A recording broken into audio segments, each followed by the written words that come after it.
Waiting for it to go live, waiting for it to go live. Let's get some coffee in us. All right, all right. I think it's up and running. It's Friday. It's 27th of March, 2020, and we're going to be drawing today. We're going to do some fan art of my buddy Dustin and his YouTube channel. On the right is a concept drawing I did for a video game I worked on. Guy with an axe, looking pretty barbaric, as it were. So I wanted to do something where I paid some homage to my buddy Dustin, who has been inspiring me to stream because he and his brother have been running an excellent YouTube channel called the Art of Craftsmanship, and that's how handsome he is with that big old axe. So good, so good. You should watch it. Want to learn about making knives, axes, all that kind of business? Very cool. Even if you don't want to do it yourself, it's very fun to watch him do it. And his brother Devin, who does the cinematography, does an outstanding job. This YouTube channel looks so much better than its cost production value, but partly because these are two professionals putting together some art content who both have a great artistic eye. So high value for your money. Buy a t-shirt, watch, subscribe, send them money. They could use it. They both got families. Very exciting stuff. What I'm doing right now is I am trying to send a link from my stream right now to some folk, which would be pretty cool. Thanks. Drew is on here. Very cool, Drew. What up, dog? What up? What up? Very cool. Going to be talking about your brother today and going to be drawing a very similar picture of him, and I think it's going to be fun. More streaming. Just got to type this out. It's the way it works. This is the live show. We're managing communications as we're going to be drawing. Dustin is a great human being. So I'm thinking about merging this guy with some of my barbarian style drawings, and we'll see how it goes today. I got some good reference pictures that I'll be showing in a little bit, which I think are going to be pretty funny. Pretty funny.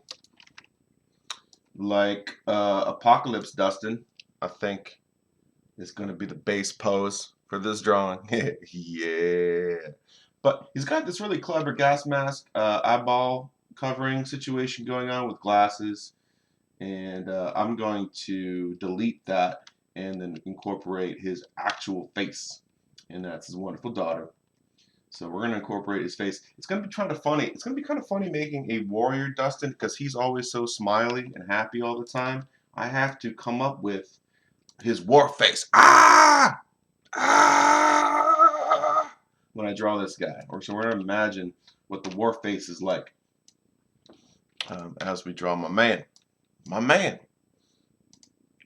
Live video is probably breaking out kind of regular. I think everyone is on the internets right now.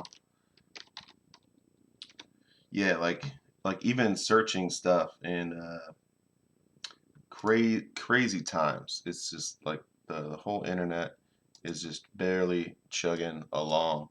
But cool. What is happening? I'm getting comments, getting feedback, all kinds of stuff. So let's close this concept down for a character from a video game, and let's get to drawing. What do we have to start drawing with? Well, we have coffee. We have our Wacom Cintiq. I had a donut from Symonds Bakery, still in business right now.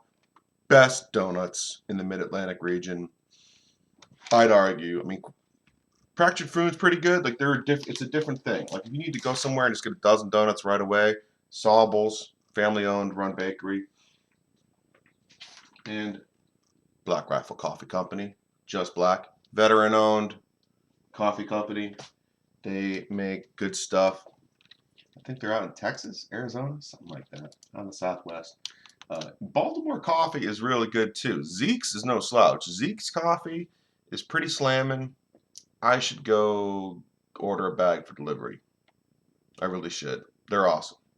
Zeke's Coffee Company, very good. All right, let's get drawing. You came here to talk about art, not coffee. Well, maybe you did. I mean, I'm no coffee expert, but if you wanted to talk about coffee, write it in your comments. Write in the comments. Tom, can you talk more about coffee? You seem pretty moto right now, and can you talk about what your Lord and Savior, the coffee bean, has done for you lately? Well, it woke me up this morning. You got me up. I was kind of awake, but not really awake. I was born again awake in the sunshine of coffee. What are we drawing? We're just drawing some mass conceptions of cylinders to warm our arm up. Just kind of weird shapes, kind of heart flower vase, time capsule. I don't know, what is this? My friend Will in Philadelphia loves going to IKEA and turning over all the hourglasses of time, making sure that they're running. Someone's got to pay attention to the passage of time. Someone's got to do it. Connecting the live video. The video is really broken up today. I want to say my neighbors need to get off of Disney Plus to let me stream, but they got kids. I don't. It's probably more important. I will re-upload this video later to YouTube if this stream really stinks, and that'll be on Turbo Symonds. All right, Dustin. Let's look at your pose here. Let's look at. Oh, so handsome. All right. What are we gonna do here? We got a little bit of contrapposto. Right, his left shoulder on our right is going to be higher, so his hip is going to be lower down here. Let's just do a quick analysis. Let's bring this into the trusty Photoshop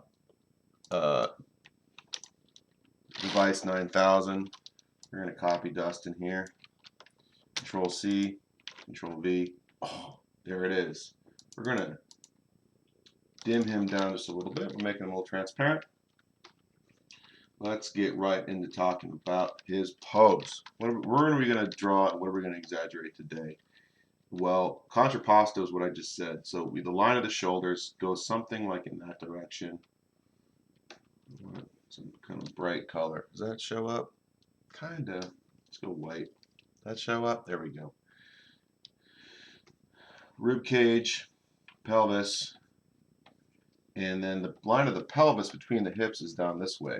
So we have a straight leg here that's going into the ground, and then we have the bent leg there.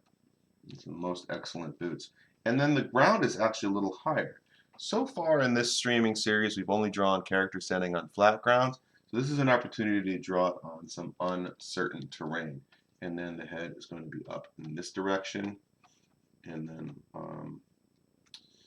arms kind of like this way. So this is a nice study. So I'm going to change this thing up a little bit. This pose is nice, but we're going to make it even better. Oh God, aren't you excited? Aren't you excited to see how this is going to get better? We're going to copy or just move our friend Dustin here as a little reference to the upper left of our canvas, and we're going to continue to work on this pose.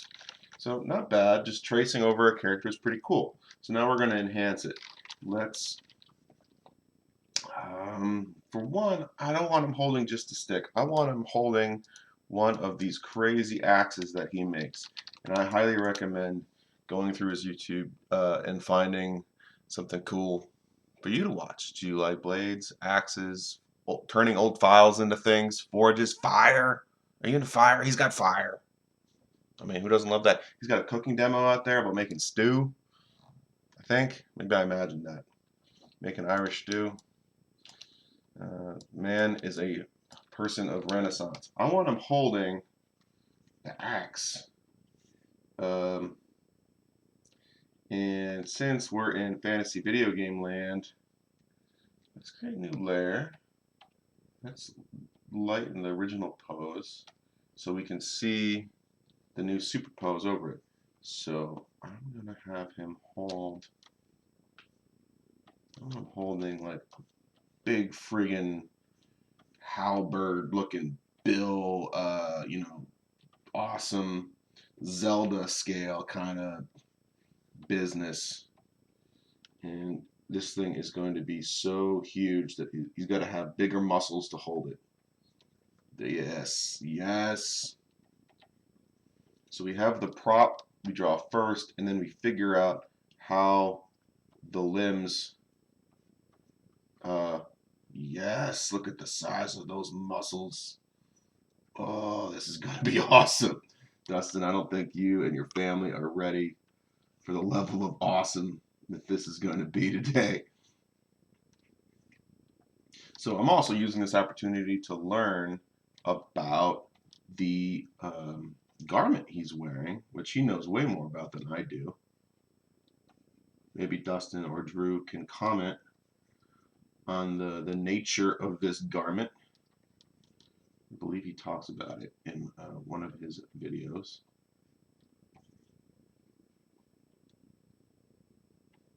Is it the long kilt?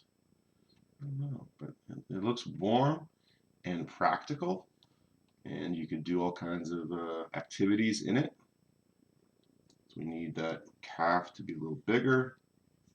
Look, you got beautiful calves, Dustin. I'm not saying you don't have big enough calves, but for the sake of illustration, we got to make you like, you got to add like all of Ray Lewis's muscles on top of the muscles you already have. Ah, Baltimore, yeah. All right, coffee is doing its job this morning.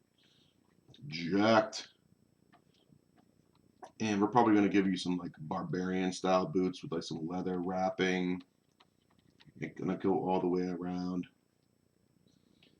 Because Doc Martens are cool. Or Red Wing boots. I don't know what you got. It looks like you got a zipper on them. Those are cool.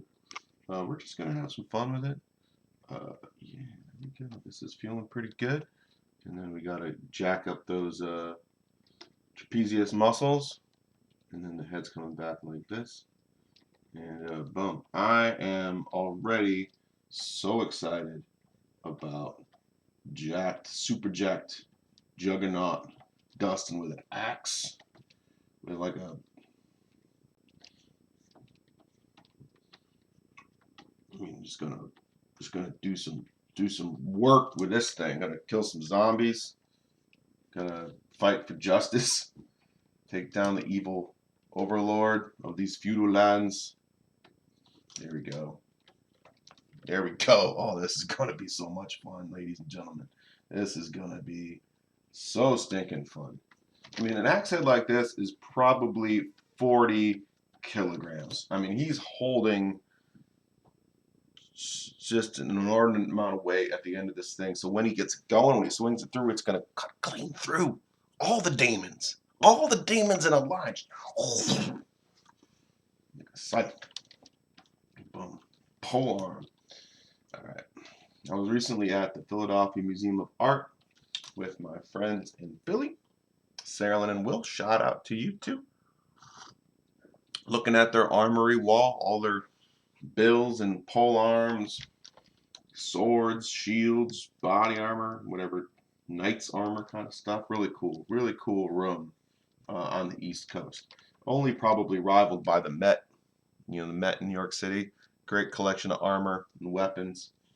And they got like a Mongolian dude in there. All right, it's pretty cool. I usually don't draw with white, but we're going to just to get this thing started. Great thing about Photoshop, I can invert it at any time. So we are going to copy that again and invert it, Control I. It goes to dark, and then we're taking a background, lighten it up a little bit. Ooh, it's like it seems green all of a sudden to me. So we're gonna lean into that sage green because my man is Irish, and he didn't get his St. Patty's Day today. Well, he did. He did a live stream on St. Patty's Day, but he didn't have his typical St. Patty's Day. So we're gonna push a little bit of St. Patty's love. You know what I think is going to happen this year is I think Cinco de Mayo and St. Patty's are going to get together and they're going to have a good time. I think that's what's going to happen. I think we're going to become friends and we're going to have global unity. Who doesn't love some Day of the Dead? Who doesn't love some Latin culture? Oh man, food, Mexican food, tapas, Spanish food. All right, let's go and take a look at this pose. How does this look flipped? Image rotation, flip canvas horizontal. So it looks like he's leaning back just a little bit. So to keep him balanced, if I wanted to do like this is like the middle line of that body, we got a lot more coming off, a lot more mass coming off to the left side. Remember this axe head that we're going to draw here is going to be a solid mass of stuff. It's going to have a lot of weight to it. So we need to balance out the right side. What we started to do is have the arm come out a little bit wider on that side, but I want the leg to come out as well. So I'm going to exaggerate. This leg is going pretty straight. I'm thinking about bringing it back and then down in this kind of direction. And you'll see what I mean. It's that S's thing, you know, just to something like that. We'll demonstrate what that looks like by drawing it. Going black. How are we looking? Stream seems to like cut out every once in a while. That might be my computer, might be the graphics card. Please work along with me. Oh, wow. Nicole, of course you're going to approve the subject matter. I'm making your husband into a stud. All right, here we go. Drew, thanks for the reminders to sip my coffee. Yes, Drew. Very important before noon to keep sipping your coffee. And always important to sip your coffee at first because you might get distracted and you just poured yourself some hot coffee. And if you forget to sip, you're just going to take a giant just swig of some piping hot Joe and ruin your taste buds for the whole day. You know, that apple pie your mom made you for, you know, your birthday that night, can't taste it. Burn your coffee buds. Coffee buds. Taste buds. They're not for taste, they're for coffee. That's the only reason you got taste buds. Taste your coffee. All right, I'm being silly. Let's go. Let's go draw some more. Dustin, muscle man, big Dustin man. All right, here we go. So we're just gonna put that leg back a little bit more. See what that looks like. Yeah, that's feeling more balanced. It's feeling more balanced. Kind of want to tilt the head the other way. Why? Because this shoulder's up, and I like doing lightning bolt kind of poses where stuff's going back and forth and back and forth. Does that make sense going forward? Especially if he's angry. If he's an angry man, does leaning forward make sense? Or would it be better to rotate that back to the way it was? Just go weird. Yeah, that looks weird. We just straight up. We just making that straight. And the other day we talked about heroic scale. So if we want our character to be more heroic, we actually shrink the head down just a little bit. Put him into that J.J. Watt superhuman size category.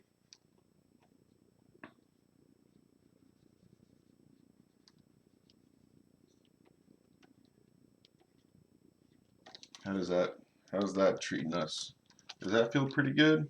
We're gonna go with it. We're gonna go with it for now because we need to get this stream on the road. Gotta keep it going. Let's do some facial details on Dustin right here to start to get some kind of likeness slash I don't know, some kind of slight expression. So I got a picture of my friend on my left monitor here that I'm going to be referencing to draw his face over here on this side. And to get that face right, we're probably a little too low on our pixel density, so I'm going to crank it up. We're going to go to image size, and we're going to adjust the number of the pixels by about 33% more. So we'll go 3000 wide, 1800 high, and this should up-res. Yep, this is going to give us a little bit more to work with. So what am I going to do? We're going to just erase like 90% of what we have here and then start over with some line work. So we know from this drawing over here, or this photo over here, we can get generally the rough shape of his head.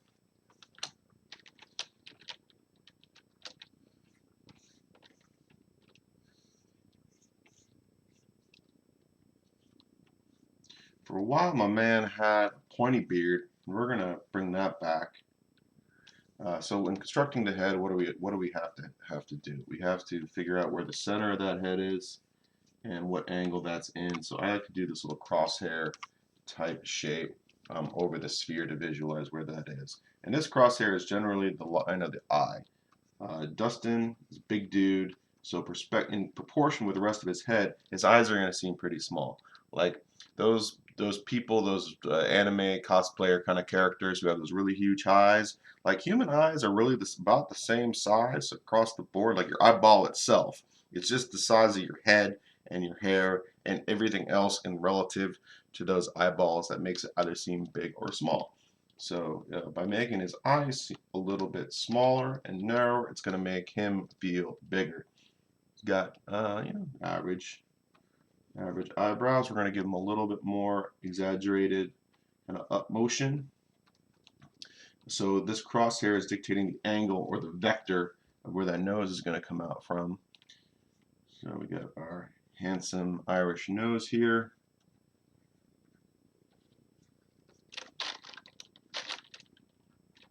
Erase, erase.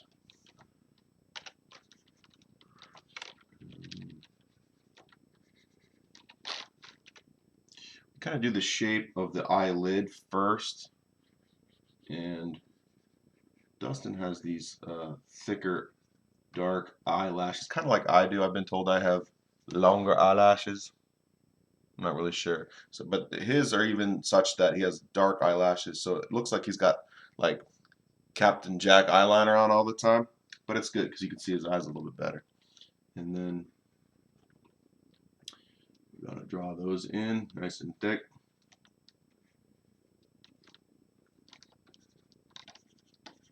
Something like that. Mouth's there. And in this case, mouth is going to be mostly occluded by Dustin's bushy beard.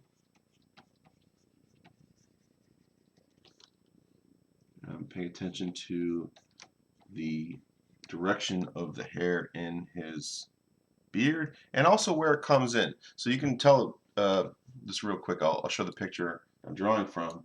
Dustin's beard line is, people's hair is very particular and unique to them. It's part of their identity. And as an artist who's drawing a portrait, you have to pay close attention to the choices that your subject has made for themselves. And that's how they wear their hair, whether they've dyed it or not, or what accessories they have on. That's all important to their identity. So facial hair is just as important as how a lady will have her hair, or anybody. Shouldn't need to gender this, but you get my point. However they do their hair up here, equally important how they do their hair down here. And you can tell I'm just a mess. I'm just totally a mess. Dustin's, so his beard line is quite different than mine. Mine kind of cuts down and goes straight below my chin, and then I have a gap on the either side of the soul patch kind of area, and I have a big gap right in the middle underneath my lip, or sorry, above my lip, under my nose is this gap here. Dustin's just kind of got like a solid fill, like halfway right flat across. So that's going to be really key in drawing his likeness, is getting the shapes of those kinds of things. And if you can get the broad strokes right, then the details are just going to come a little bit easier. So the mustache comes down, and then the beard just kind of draws a line right from there. So ear is going to be back here somewhere. The starting point of the ear lines up with the eye. Just coming around, and again, we can make if his ear is going to be smaller in relation to his head, he's going to seem bigger overall too. Shape of the ear, somewhat important, but not as important to the likeness. So it's good just to hit it. You got a pretty generic ear, Dustin. Just let you know. Not gonna win any prizes except for being normal. But that beard though, that's gonna get you somewhere.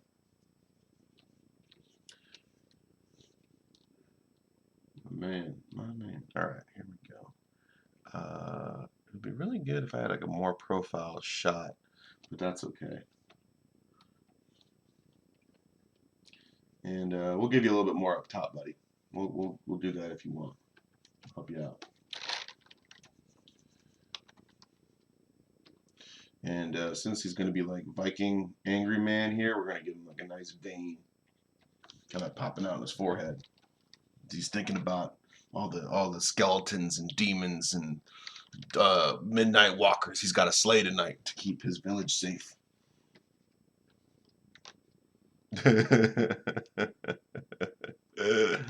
What's up, Kelton? How you doing today? How is it going where you are? I hope you're fine. Feel free to PM me. Let me know what you're up to stay busy today. All right, let's hope your studies are going well. Viking man. All right, we got to make sure we're going to draw some lines to kind of contour and think about the volume of this Viking beard. And we're going big with everything else. Why not go big with the beard? Let's make the beard like freaking huge. Like gnome style. Big. Yeah, that's what I'm talking about. All right. How's this look in relation to the body? So I got bigger with the head. So it's going to make the overall body feel smaller. So what I'm going to do is now shrink that down. All right, let's take the head area, make it smaller. So yeah, immediately that just makes the whole body feel bigger, going from that big to small size. Pretty good. All right. So that's good enough for now. We're going to work on the rest of the line work. The next thing I really have to learn something about when making this piece of art is going to be that garment that he's wearing. Just going to lightly erase most of it because this is just a guide at this point. So I'm going to let's flip it back at this point. Image, flip horizontal, and I want that reference picture to be big again. And I lost some pixels, so we're going to re-bring it in, delete the original one, and let's put the mask on because we don't need the right side of this image, so we're just going to mask out the areas of the image we don't need here. Okay, that's pretty good. Masking is really handy because it's not a permanent delete for stuff. This is what's going to be transparent in that layer. I click on it by holding Alt and click, and then you can just tap back to where you were. So you can use black and white to mask in and mask out stuff. I can bring back whatever area I needed, or the opposite. I can paint black in the mask layer, and then now it's a little easier to control maybe than your eraser tool. And if you like accidentally mark too much, you can just paint white and get it right back. That's how masking works. So I have a mask on that layer. Looks like a tiny version of Dustin is standing on big version of Dustin's pole arm. That's pretty cool. Halberds. What are we doing? Labeling this line work, lion work, and then saving it because that's important. If the stream goes down, I'll get it started back up again. Who knows? We can get hit by lightning. Ground screw out there could be like cutting lines by mistake. Let's see, what do we got? We're going to call this Dustin Art of Craftsmanship homage thing. That's their YouTube channel. If you're turning in right now, Nicole says it's called a Great Kilt. The Kilt. Well, Dustin, I think it's the greatest. That's how I'm feeling today. Coffee by Black Rifle Coffee Company. Sugar by Sobel's Bakery. Look. You guys got to see these donuts. If you were with me here, I would let you have a bite. Look at this donut. It's got a beautiful chocolate shine to it, fudgy top, crispy outside.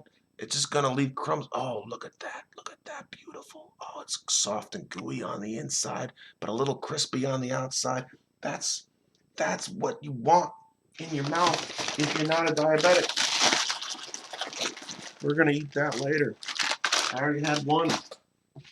And sugared up. Ready to go. Let's draw this. God, the crash after this is gonna be brutal. 1 o'clock today. Ooh, I'm sucking wind. Here we go. Learning about the Great Kilt. The greatest kilt. Put that there. How do we simplify this? Well, I'm glad I zoomed in because I'm seeing how he used cord to tie up the big sash area here. The lion work. We're learning right now. Learning together. Well, clearly Dustin already knows. He's not learning from this. He's already the man. He's already the god of axes.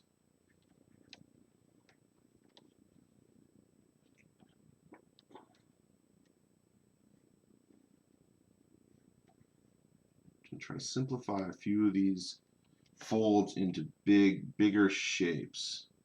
So we have one kind of bundle, and then the cord comes around. And when we're drawing our lines, we're thinking about contouring. We're thinking about the haptic. What is the surface of our object that our line's coming over here? So that's the biggest one on the outside, and there's going to be one kind of underneath, and one going across. This is super interesting. Having a good time drawing today. Glad you're all with me. Glad you're all hanging out. Hope you're all safe. We're going to do a special guest share and tell kind of time today. Special guest is an inanimate object. But just to give you a heads up, we're going to, probably about 20 more minutes, we're going to do a little break and talk about something else. Talk about some life-saving stuff. But before we get there, we're going to do this guy. So that's really cool. I like, this is a really interesting detail, and I drew it a little bigger on his torso because I think it's really interesting. And I'm going to take that little bit of an exaggeration here for the sake of this drawing. Maybe I'll shrink it back down later, but I think that thing's really cool. All right, so we're going to, so it kind of balloons out the first fold, and then there's the second fold. So this is generally a shape. There's a cluster there, there's a cluster here. So when we're making folds, usually you have to have a point that the garment or the piece of cloth is hanging from, and then there's little pusher points that the clothes will kind of drape from. So if we have an example of like a napkin here, you know, the folds in the napkin, this isn't really very foldy, but it's going to start wherever the pressure point is, and then the lines of those creases are going to come off of whatever the pressure point is going to be. So what of our points are, you know, this knotted area in the top, so most of the fold direction is going to draw linearly off of that, and then off to the sides. So that the next point is going to be the sides of the hips there, and that's where stuff's happening. So we have it wrapped around kind of like, it's almost like a belt, but I see it's going over, around, and back. So it's a little dark in Dustin's torso here, but there's going to be the side of his body, and then the Great Kilt. Ooh, Nicole is sending me reference for the big beard. Big beard photo. Thank you, Nicole. Ah, yes. Look at that. What a stud. All right, cool. I got that over here. Appreciate it, Nicole. Boom. Yes, yes, yes. All right. All right, all right, all right. All right, all right, all right, all right, all right. So there's a couple subtleties in this line as it comes around the garment, but I don't want to get too much into the weeds. We can have a little bit of that subtlety there, but it's not as important as the bigger details. Let's get the overall silhouette of this thing before we get too much further. We're gonna make him, you know, just super muscly here, just for fun, kind of comic book. Here, we muscly. It's gonna be a good time. Something like that. Serratus, muscle, latissimus, dorsey in the back. Got our uber pecs, which are going to come across to the sternum and then down from the collarbone, and then that becomes a deltoid there.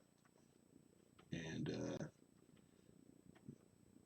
Irish god version of Dust here is going to be lifting 400 pounds every single day. He's got a kettlebell the size of the moon.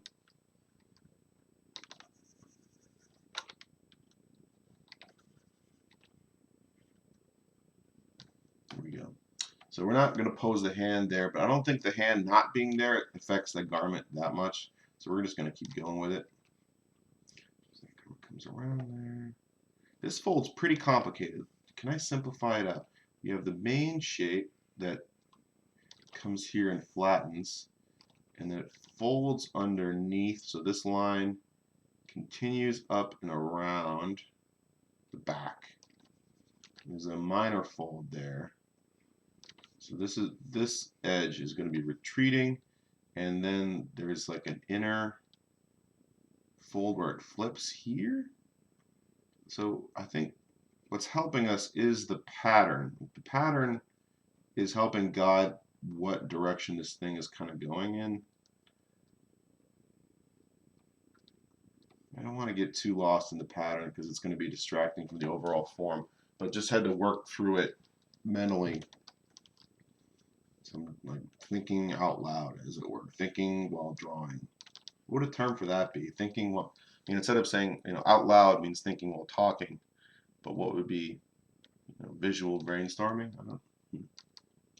Not really sure. Come up with a term in the comments.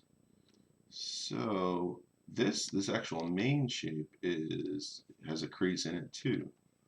There's a crease there, and then there's the big fold thing, something like that.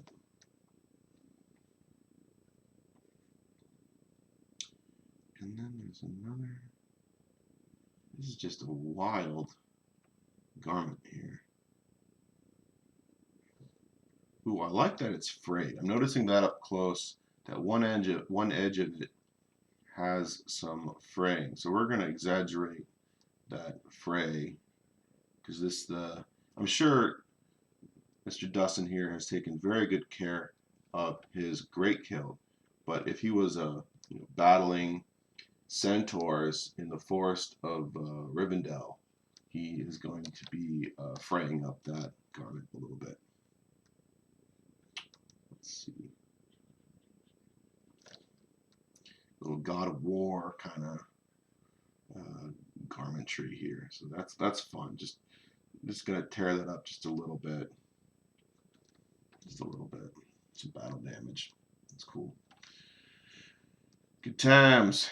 All right, so there's going to be a generally just like from the tension point kind of in the middle area that goes out towards the knee, and then the garment just hangs straight down. So we got the main gist here. We got this fold. So there's a little bit almost contouring the leg, and then we have the shadowy bit here. Just drawing the shadowy bit. Pretty cool. Pretty cool. So we're going to draw the pole arm over on top of that, but let's finish the leg first. When I'm drawing feet, I like to draw something like I'm going to visualize a gate from croquet. Yeah, give me that Momoa O'Hara cross. Yeah, sure. Yeah, good time. I love Nicole saying Momoa as in like Jason Momoa. Is that? I was getting my brain crossed where it was like Samoa. Islanders from Moana. I'm getting like all those words are all mixing up in my head right now. Moana is the Pixar movie, right? And then that's got The Rock in it. And then you got Jason Momoa, who I think is Pacific Islander, but plays a Native American guy in some TV in Aquaman. That TV show, the Frontier show that was on some, I don't know, Cinemax series or something, Showtime, HBO, I'm not really sure. That was pretty good. Axe throwing dude.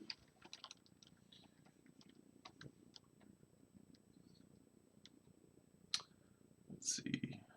So I think about that like gate from croquet or horseshoe kind of shape, and then putting like a cylinder over that is the ankle, and then the footprint kind of goes underneath through that gate. The heel in the back, and like the archway of the foot. So the bones look something like this. You got a big heel bone, and then you got a bunch of bones in your ankle that I don't really know what look like. Then you got your tarsals, and then your metatarsals, and then your phalanges at the end. Something. Does that make sense? Something like that is the foot. So that's coming towards us. We have this little spread out of the tarsal bones, and then our metatarsals. I'm not sure what it is. Maybe tarsals would be the ankle. It's carpals, metacarpals, phalanges here. Something like that. All right, and we're making this a boot too. So let's get some fur. Let's get some of that strappy stuff.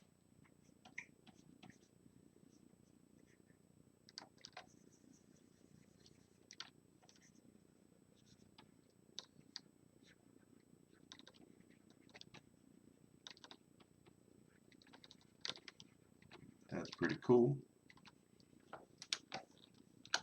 Let's do the same thing over here. Underside, dark side of the Great Kilt. Just gonna loosely shade that real quick. And let's put some barbarian boots here. Just get that fur line top. And then there's gonna be some kind of strap. Maybe around the front, because maybe it crosses in the front. And then wraps around again. And then maybe wraps around underneath and over, something like that.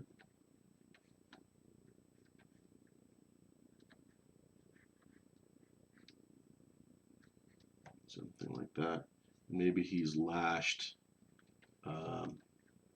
some kind of leather bit to the bottom of these fur boots, because he would, he would make those things durable. He is a craftsman with art.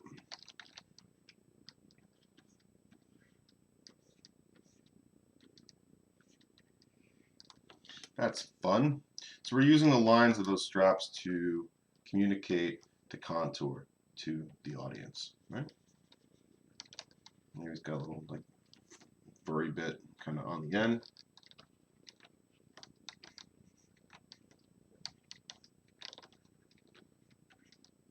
Getting a little bogged down in the details, but that's fun.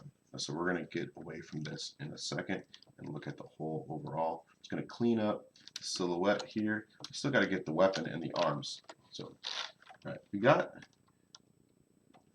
the gist of the Great Kilt. We learned about that. Feels pretty good. Let's hide the reference there. How do we feel? I'm feeling that this is starting out pretty strong.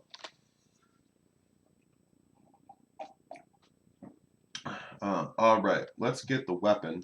So I'm going to make a new layer and dim down the background, and that way I can freshly draw the pole arm without worrying about overlaying over. So Photoshop, one thing Photoshop's great at is drawing straight lines. You can click and hold shift and click, and you got a straight line between those 2 points. And with whatever brush you want. So here's a solid thick brush. And if you have a pressure sensitive brush, it's going to start with whatever pressure sensitive you put. Maybe I have a light mark here and then a heavy mark there, and we're going to have a gradient from left to right. That's pretty handy. Pretty handy to do that kind of stuff. I often just show the weapon in pure profile because it's easiest to think about it that way. But this podcast isn't about easy. This is about making cool art. So I'm going to have the pole arm in a little bit of a perspective too. So one way we can do that, we're going to make our mark, which is going to be a circle. The pole itself would be a tubular kind of shape. This is exaggerated, but we're going to do something with it. Let's say we just we make the mark. What we can do is actually, this will be pretty cool. We can draw it perfectly in profile. We can get the silhouette to be something like what we want, and then we can use Photoshop's tools to transform it into something that so some kind of hook shape there. I probably should look at the kind of blades that Dustin makes to like take his creative style from his blades, and I think he has a lot of curves, just like subtle curves and stuff.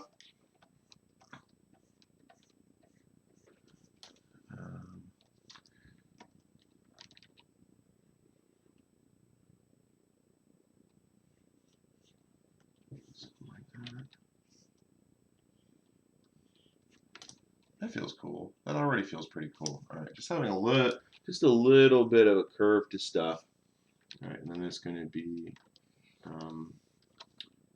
some kind of metal top part that gets pinned into the shaft that kind of gets inserted, I would think. So what we have is the wooden shaft of the pole arm here, and then we have the metal part up here. I'm going to lock the transparency for that, take a blue, and just kind of glaze over that end, and then kind of go top to bottom. Is going to be more opaque, and then dark on the bottom, and then there's going to be the sharpened bit, which I'm going to take a lighter color, just lightly glaze over the bottom there, and the sharpened edges are going to look something like that. Something like that. He's probably got some sick looking inlay. Maybe there's some gold.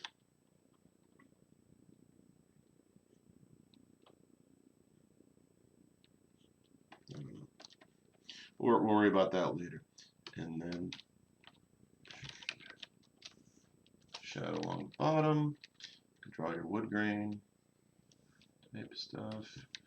And maybe it's got some kind of wrapping. That'd be fun. We're going to turn off that transparency, and with Irish red, do some kind of wrapped grapey bits, and then some kind of fancy decoration, maybe like a element of some kind coming off of there.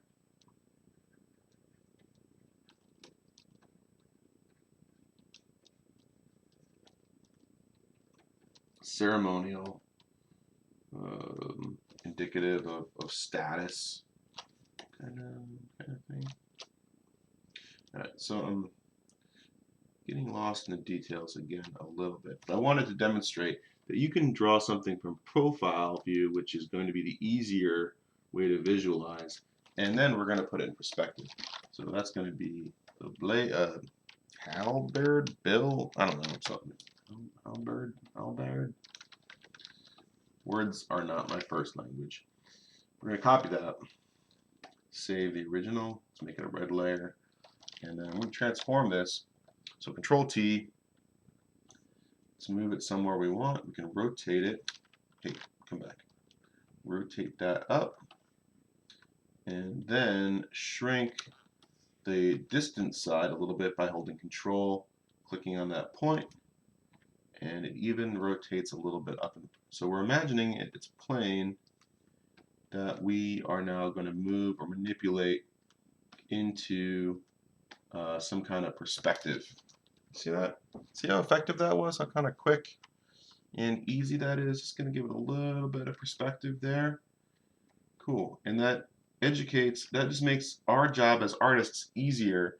Now, instead of trying to figure out all that perspective work with lines, I now have my perspective by using this intuitive transform tool, which has abstracted this shape of the pole arm for me already.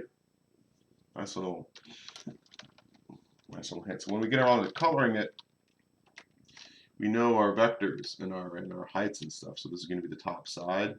Maybe this whole area is going to be facing up a little bit, so we're going to make it lighter. So instead of just hanging straight down to the ground, it's actually going to be kind of angled towards the ground, but away from straight down, like more forward, something like that. Yeah, glad you dug that, Nicole. Photoshop, I've been using for 20 years, and I'm always learning about stuff in it. You can do full 3D painting in Photoshop. If you take a 3D model and bring it into Photoshop, you can paint right on the subject. Like, I'm going to show you that real quick, because why not? Let me see if I got a model that I can just load up. Maybe that Axeman guy I was talking about. Axeman, maps, 3D paint. Let's see, Axeman 2, 3D paint. Photoshop, oh, this is a different guy. This is like a medieval Assyrian kind of axeman dude. So this is full 3D, in fact. And I was able to model this in Max, and this is a 3D model that I have now painted in Photoshop. And that's what the texture looks like. So two-dimensionally, that's what his clothes, his armor, his shield, his boots, all this kind of stuff looks like. And then in the other view, this is what his armor looks like in 3D. And what's cool about this is I can make a layer in the 2D area, and on the layer in the 3D area, I can pick a color and say this is going to be Nicole's character. So we have a big old N. It's Team Nicole here. Team Nicole, N guy, the big N, you know. And then that is now in 3D. That is on this whole business on this character here. If lost, return to Nicole. Yeah, so that's 3D painting, and now those marks I've made in 3D are on the two-dimensional side. A lot of people don't know Photoshop has that ability. You can do 3D painting in Photoshop. Photoshop has a 3D renderer within it. Bonkers. All right, close that. Speaking of random stuff in Photoshop and perspective, I think that's really what the idea was. Like, people drawing in perspective could now bring 3D models from Autodesk products or Google SketchUp, FBX files, bring those into Photoshop, place them, arrange them, rotate them into 3D, have a two-dimensional composition, and then draw over that or add artwork over that or something like that.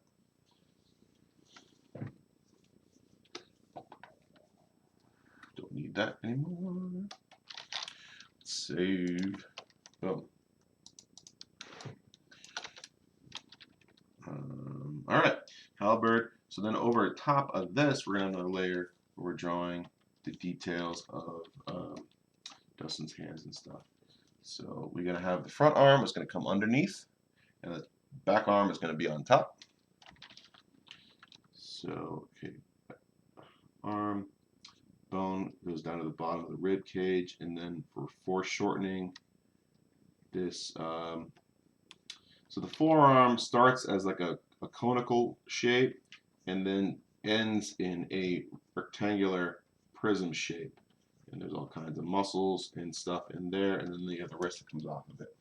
Kind of looks like the capsule of the Gemini space program.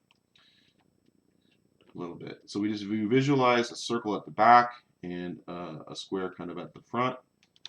Now if I was holding, I would imagine actually my wrist grabbing onto that pole arm like almost parallel with the base of the arm itself. Like, sorry, the end of the wrist is almost like lined up with the weapon, and then the hand comes down and then underneath, and then the fingers kind of angle up from there.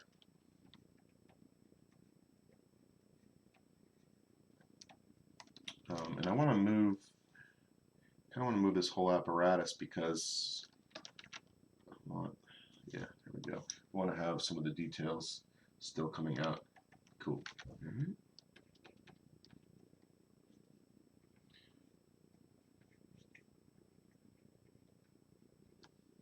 And the thumb, what's the thumb going to do? It's going to come up, and then we have the end of the thumb, and then it's actually going to turn back a little bit here.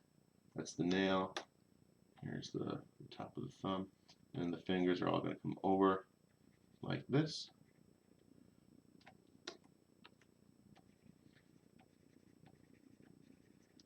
Cool. Something like that.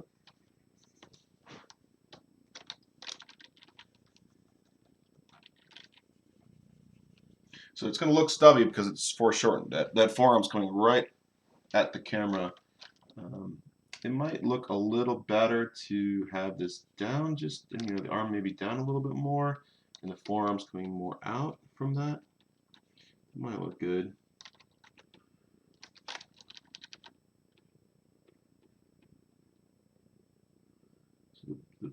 pec inserts there behind the deltoid, comes around, and the bicep comes out of there. The musculature, it's usually like one coming out of two. So you have the, if this was the other side, you have the deltoid, the pec. Those link up. It's the neck area, face area here. And then the bicep kind of comes out of that. So wherever we have a crease, we usually have another muscle coming out of there. And then there's another muscle that wraps around the outside.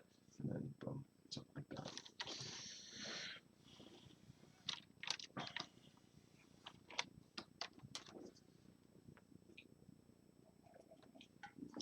Remember to take a sip of your coffee. We are all in this together. Stay safe out there. COVID's still spreading. Check your local news, but I think we're going to be going through the worst of it in the next 7 days. Cuomo says 14, maybe 21. Here in the Mid-Atlantic region, I think it's going to be completely spreading. I thought that it would be like peak today or tomorrow, but it sounds like maybe the social distancing actually slowed the spread a little bit. So it's going to be in like 2 weeks is really going to be where the apex is, according to Governor Cuomo from a couple of days ago. My news is a little old right now. I know cases are doubling every 3 days, it seems like. All right. Boom. All right. So we got that solved. We're going to do the other arm, and then we're going to talk about, we're going to have a special guest appearance of my medical kit is what's going to come out in a little bit. Since we're talking about sharp objects today, I'm going to talk about the kit I keep with me whenever I'm traveling or out and about. And right now, with medical responders being inundated with COVID cases or responding to that, they're a lot busier. My friend who's an EMT in New York, his name's Aaron, said to me, like, you say this, or did I hear it somewhere else? They're not sure. They're waiting for dispatch to tell them whether they're responding to a positive COVID case or not. And it's this game of telephone where they don't know if someone's got this virus or not. So they're struggling with the decision. Do they put their PPE, their personal protective equipment, on to go treat like a random, leg break or maybe a car accident or unfortunately in York, Pennsylvania, like a drug overdose or something? Like, do they have to have all the viral protection stuff on just for everyday kind of calls? So getting that stuff on just slows down the whole process. So first, medical responder type stuff, everything's going to take a little bit longer for people to get to you. So it's important to have your own med kit, to have like an immediate response to if you or your loved ones or your friends or someone near you, your neighbors, get injured. Can you do anything to help them out until EMS gets to where you are? So we're going to take a short break right now and go over that. In my backpack, a couple things that are key.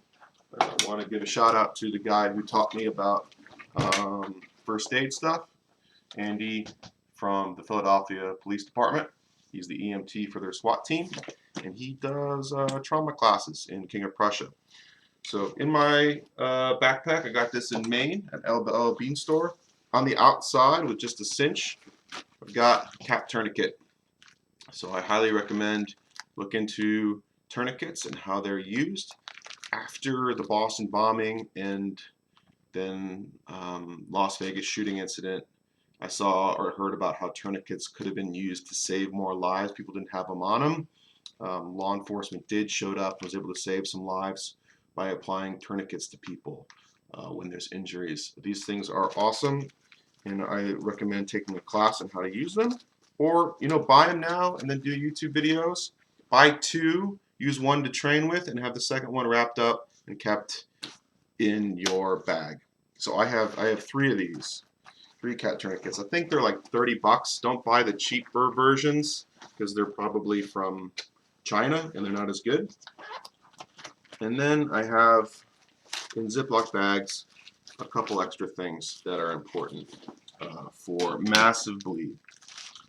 We have some gauze, and this would get some what do they call it? Compressed gauze that is sterile, crinkle cotton. What you would do with this is apply it into a wound. If someone got cut by a sharp object, just start stuffing this in. Hopefully you've got some rubber gloves. I got some latex gloves here. Put those on, start stuffing the stuff into the wound after you've already applied the tourniquet. I have some Vaseline petroleum gauze. This is good for burns. It's also good if you get a puncture wound in your chest area where you can't breathe. Take a strip of this, put it down, get some medical tape or duct tape, and tape over all that. One thing I'm missing here is duct tape. I need a little roll of tape to go in this medical kit. Quick clot is also great. If this is even better than gauze, if you've got a really bad bleeder, this is a sponge of a clotting agent. It's like a ceramic that the blood will bond to and start to coagulate around. Just shove this really hard into a wound. This is great for camping, hiking, whatever you want to do. And then once this is shoved in the wound, wrap it real tight with that gauze or tape. So I need duct tape. So this is what I keep with me, and then this is a emergency thermal blanket, some Mylar. It's good to keep people warm because we're in the month of March, and March is the new acronym for first aid treatment. We're going to talk really briefly about that. March is M-A-R-C-H, massive bleed, airway, respiratory, circulatory, and hypothermia. Something like that. Something close to those lines, where this is the order of importance when making sure someone survives an accident. Massive bleed is the biggest threat to their life, so you want to stop the bleed as soon as you can. That's statistically where people die fastest from in an accident. Then their airway, clearing the airway out. If there's blood in there, if there's something in there, got to get that clear by like leaning your Vic on their side so they can drain out, or getting some kind of airway tube in there. Legalities. Respiratory, that's getting their lungs breathing again. Circulatory, I can't do anything about that. That's more for EMS, really getting their blood pumping. Maybe that's chest compressions. And then lastly, hypothermia. So that's why you have the Mylar blanket, is to keep your patient warm, and also highly reflective and shiny for when EMS does show up. The response time might be 30 minutes, man. It's really easy to lose a couple pints of blood if you cut an artery before they get there. So good to have that stuff on hand. You can order it from NorthAmericanRescue.com or somewhere that sells medical supplies. Let's do North American Rescue.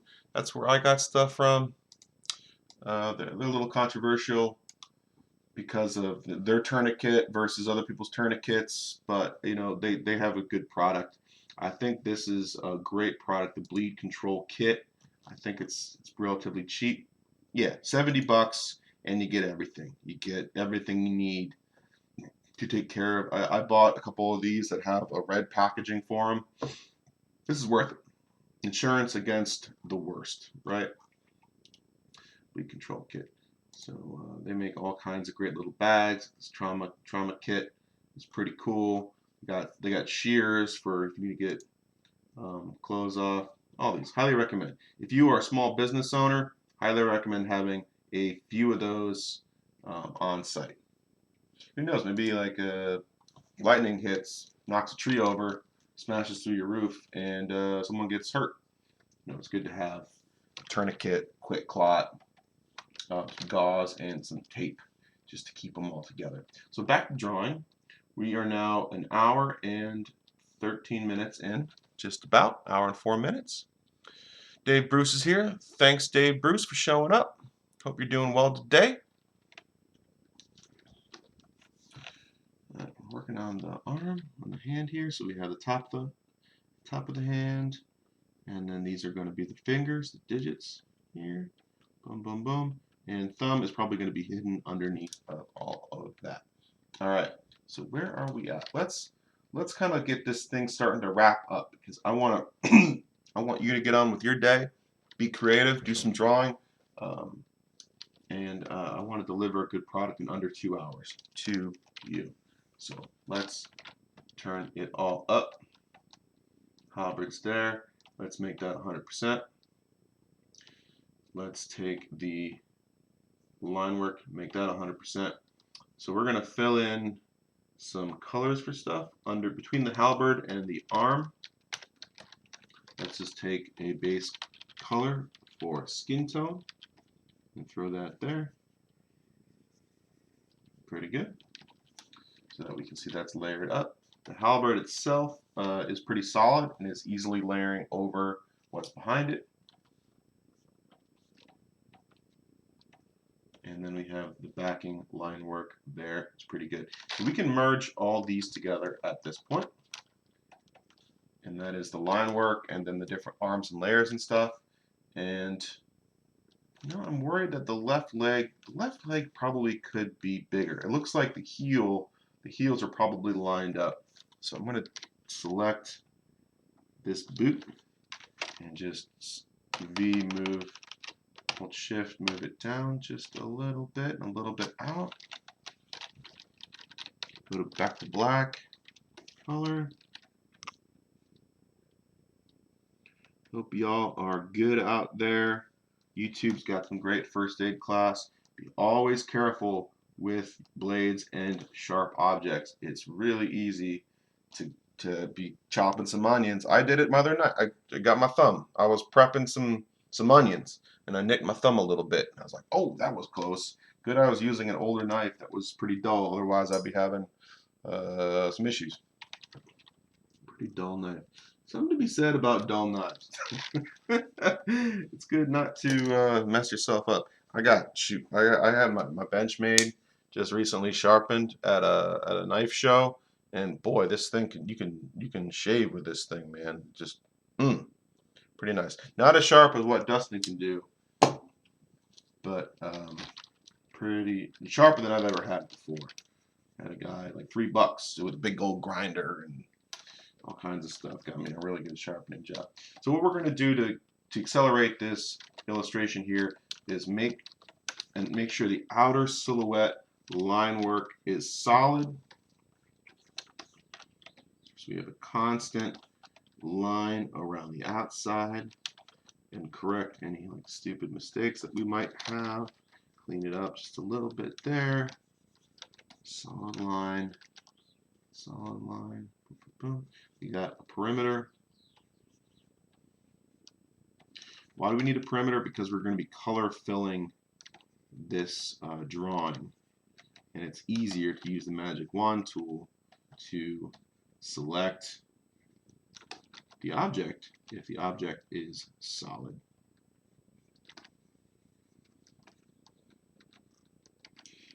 Just do a couple details while we're down here. I like going back and forth, eraser, draw. It's a give and take. Seems like a metaphor for life. Give a little, take a little. Just trying to make a little more interesting silhouette marks wherever you can. In game design, it's said that the player sees the silhouette first and then the color, or maybe the other way around. I don't think it's color first and then silhouette. I think both of those are very important for what you're doing. But silhouette is very important to identity. Solid, solid, solid, solid.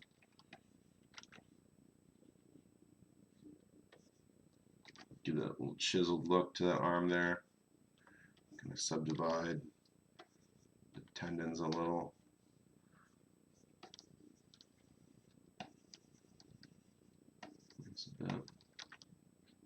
Make it nice and veiny.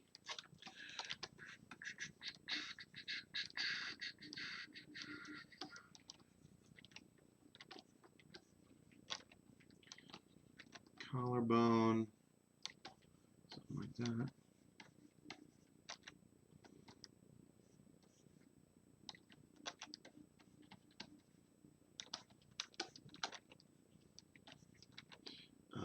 Probably got some kind of talisman. I would think. Yeah, wouldn't you think? So.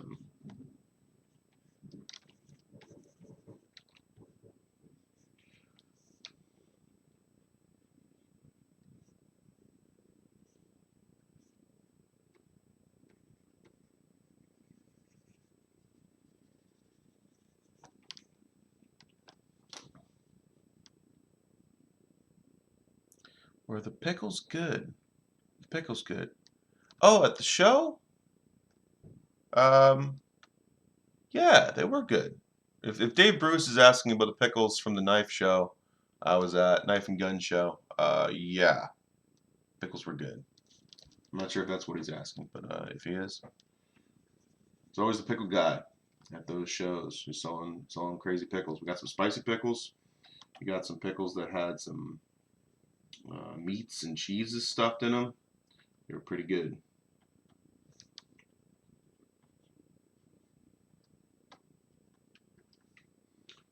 Philosopher warrior guy there. You want a solid line. You give him some kind of wizardy kind of looking eyebrows maybe. So we just want the perimeter. Remember, the perimeter is what we're working on right now. Cleaning up some of this line work that was here before.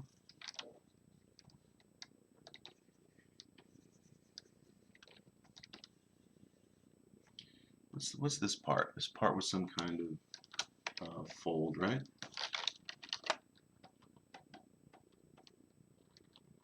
Yeah. All right. So what I didn't have here is the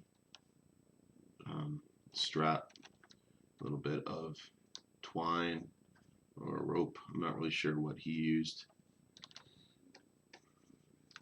to bind the garment together. The Great Kilt. Coffee energy is wearing out. Need to wrap this, pop it up. That's the fingernail, finger. We got some decoration down here.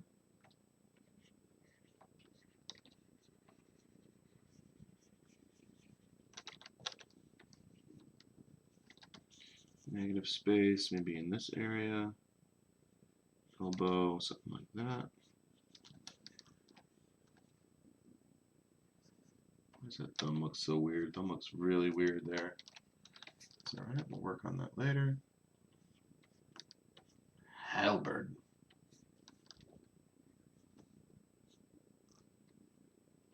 Spike thing.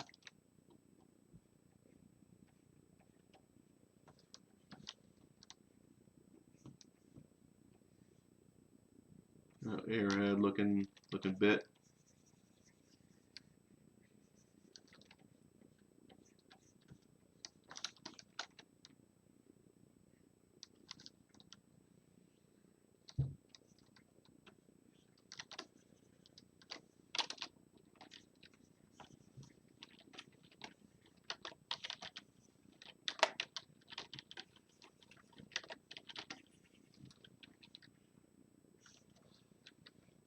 All right, how's this looking? We're going to flip this thing over. Image, Jason, flip horizontal. How do we feel about it? Proportions look right. I think we can do a little bit more to, I think maybe shrink the head down just a little bit more to make him seem a little more heroic. Or, oh goodness, eraser's way too big. E, and then bracket down to make it smaller. Yeah. So he's a giant man now, and then we actually can bring that boot's a little big, so I'm going to shrink that down and then keep that leg long.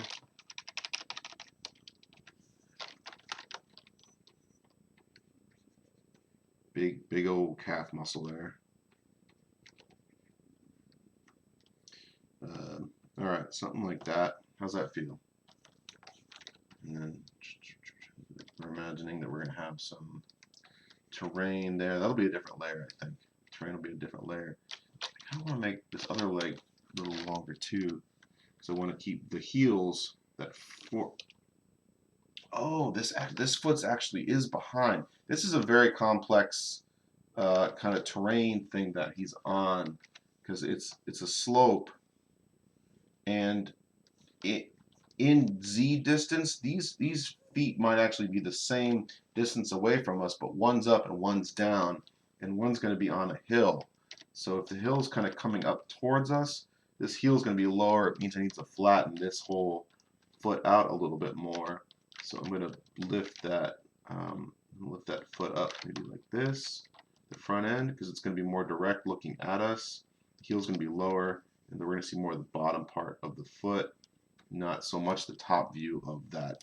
You know, if you broke the foot up into like 3 sections, like 3 woodblock kind of sections, that's what we're going to have. We're seeing this foot more from directly in front instead of on top. The other foot is more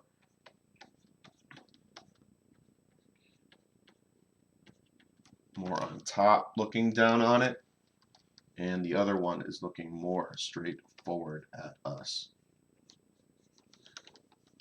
because it's like going up a hill. Yeah. Hopefully you understood all that. Scroll up the comments, Tom. Are the pickles good? Oh my goodness, there's many comments. Dave Bruce talking about tampons stopping bullet holes. Bad advice. Workshop. Oh, watch out for those manoline slicers. Sliced off the tip of my thumb making pickles. Ah! Ah! Did the vinegar get in it? Like, did that, like, oh! Well, you probably sliced it first and then put it in the vinegar. I'm imagining, like, spicy, like, you cut and then the spice gets in there and the vinegar gets in there and just burns like the dickens. Ooh! None of that, please. Pickles, all right. See, I need a moderator to, like, run. See, this is why Joe Rogan has Jamie. He needs you need to have someone that helps you out. And like why Dustin has Devin. Devin's in the cinematography for Art of Craftsmanship channel. Shout out to them. Let's put their name on here.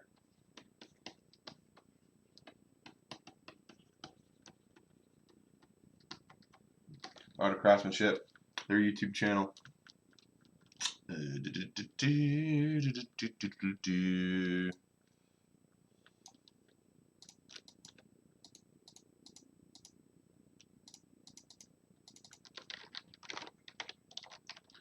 Line.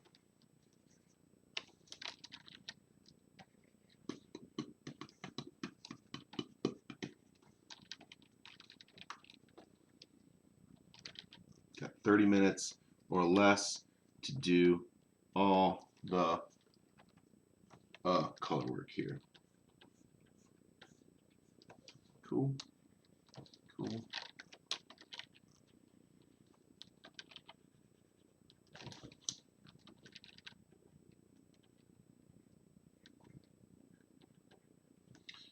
This should be enough to get us going with the color. So, oops, I'm gonna erase that bit. We can always paint over it later. Using my magic wand tool, picking the outside, and it looks like I got a pretty solid perimeter selection. We're gonna add the inside of the arm, negative space there. I am missing. We're gonna invert the selection by holding Control-Shift-I for invert and draw that edge in there. Magic wand, and then Alt to deselect the interior of that spot. Might come back to it. Not really thrilled about it. And we're going to create a new layer and fill with our sky blue shadow color there. That's pretty good. Sky blue shadow color is going to be our base for the silhouette. And at a very quick glance, we can look from far away and see, does this silhouette work for us? And I think it does. I think it's okay. Is it ideal? I still want to make those legs a little bit longer, but we're going to just deal with it for the sake of this drawing. I think. Let's make the leg a little longer. All right, deselect everything. We're going to grab this leg again, bottom of this boot, and then Alt with the Move tool. Let's merge. Want to merge this together? We're going to do them individually. Take the drawing area down first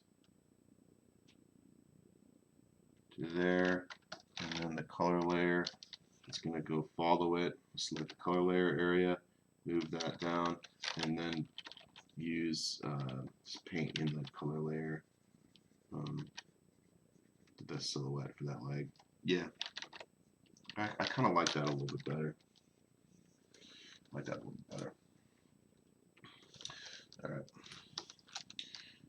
So now we're going to quickly throw on some general skin tones.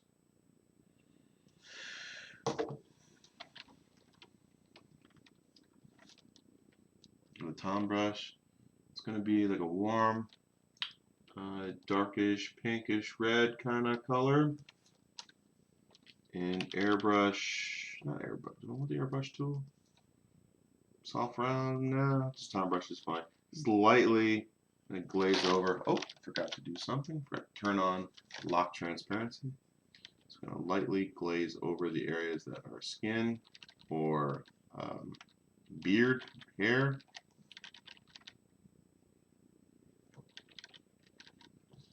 Something like that. Now I know I colored in his forearms in the line layer, but we're just going to draw over that as well. And then as we do colors for skin, we start with think about layering it up from the inside out. We're going to have red for blood and tissue and darker, warm, saturated colors. And then we're going to do this arcing line selection process through our color picker, where it's going to go like upwards in the brightness area and then left in terms of saturation. So it's going to be brighter and a lightly less saturated, all while getting a little bit more yellow too, a little bit cooler too. So up higher, yellower, up higher, yellower, and up higher, and then the yellowest. And this works for wood and it works for skin to a degree. And so you can go a little bit browner with that for wood and a little bit redder for that for skin tone.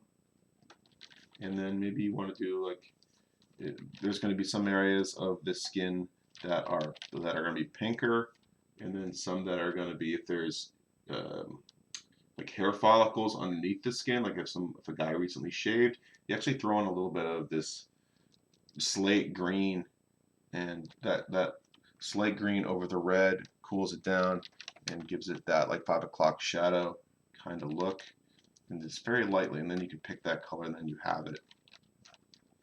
And then if there's going to be creases in the face, then you go to a darker red, very saturated kind of there. And then skin has a little bit of oil to it, so you're going to get some really like whiter highlights and stuff. Some like light kind of highlights. This looks like a pimple, which is super gross. And that would just be nasty. Ugh. Ugh. Undraw that, Tom. It's already feeling horrific. Delete it all. Burn it with fire. Okay, where are we at with this guy? Gotta wrap this up. Do a quick color for the Great Kilt. Looking at that in my reference. The greatest of kilts. So if I squint my eyes, let me just color pick over here. One of the darker colors. It's like the start dark. Does that seem right? Is it go? Yeah. This is orangey brown.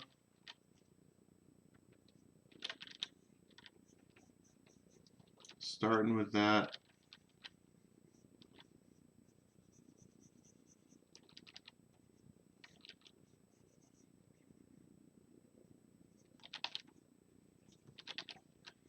We're leaving the blue area in the shadows.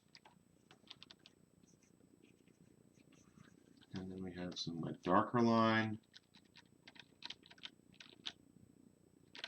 Let's go wide. Let's go complex to simple. Wait, simple to complex. Go the other way. What am I thinking of? So like the general pattern. I'm just going to simplify that a little bit. So instead of 3 batches, we'll just do 2. All right. And then there's going to be a light band in between. So going, I'm using about 50% pressure here. This is like a pinker kind of color. Is it pink? It's just like, no, it's a light tannish orange, really. Interesting. Cool.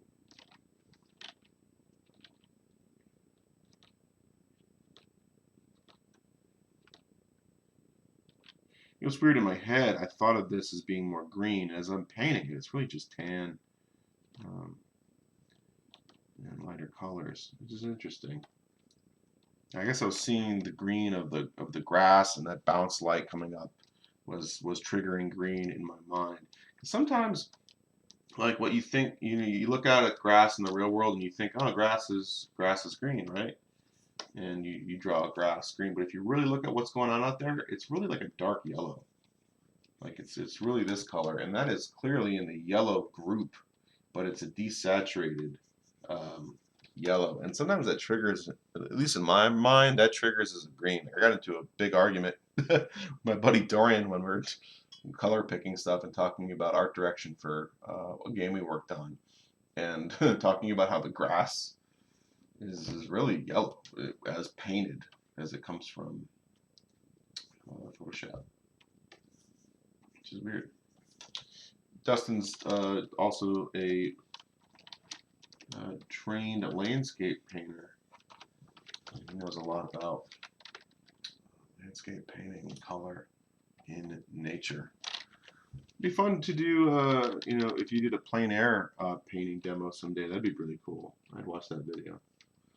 I'd watch anything you do. Strappy bits.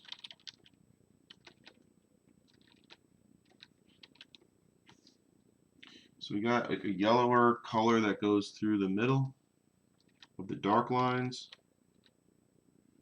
Oh yeah, that's feeling cool now. And I'm just using half pressure, maybe quarter pressure as I make this. If I wanted to get real specific, I would think about bubbling my line work as it goes through over and under these folds.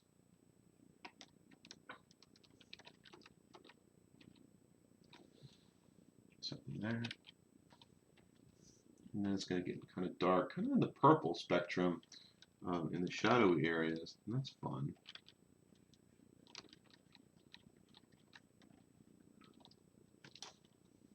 Anything happening in the comments? Love is in the house. What's up, Al? Thanks for visiting. The back leg stripes should be vertical, Dustin says. Back leg stripes should be vertical. Ah! Well, there needs to be those two. I haven't done any of the vertical ones yet. So I'm going to, exactly. Very good. Very good comment. Right. Because I'm seeing horizontal and vertical stripes. But you're absolutely right. I do need to draw that. So I will pick a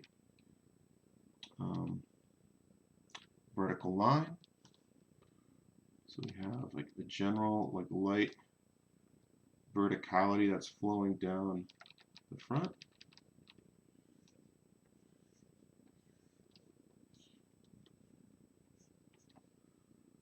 And then it comes across here too.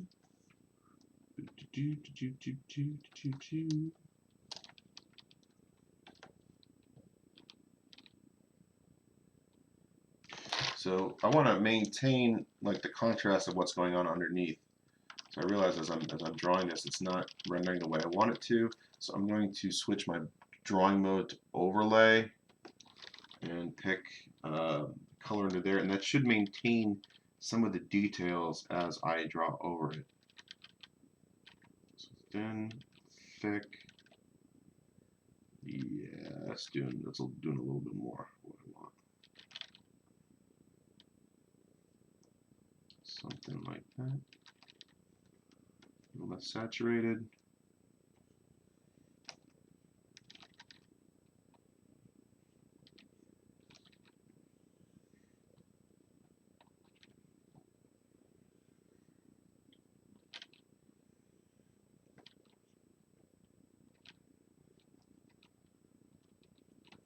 So when painting pattern, it's going to be really easy to lose the form.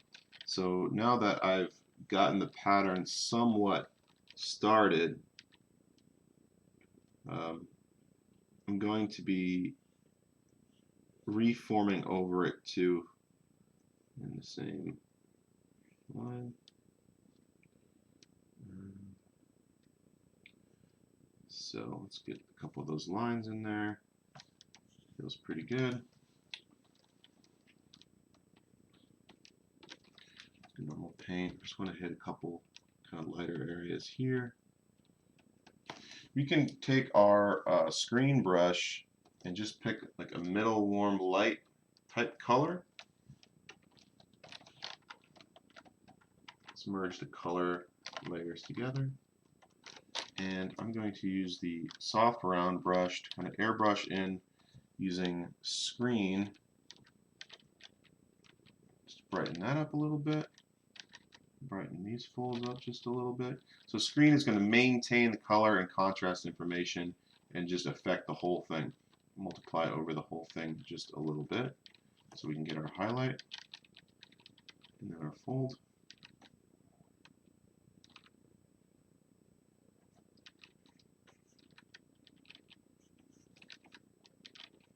Something like that. And we can multiply with a dark blue on the other side. Something like that. On the back side, a little darker down there. All right, so we're spending a lot of time in this area, and we got a lot of the rest of the drawing still to do. So we're going to just quickly wrap this whole business up. This is probably good enough for now. We got a lot of skin and other things to do. Boots, I haven't even gotten to the boots yet. We're going to pick just a generally kind of brownish gray color from there to airbrush in just some quick color in the boots. We're going to have fur that's going to be like a wolf fur maybe. So let's go a little bit lighter. Wolf fur there. Wolf fur there. Maybe like gray, maybe a gray wolf kind of skin boot.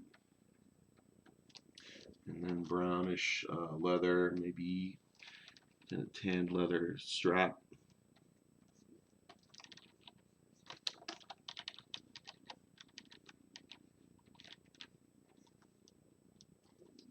Lighter there, boom, boom, boom, boom, boom. We'll paint over all this too.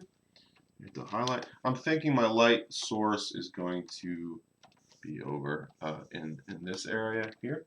So this character is going to be looking into the sun. Rest of the skin tones.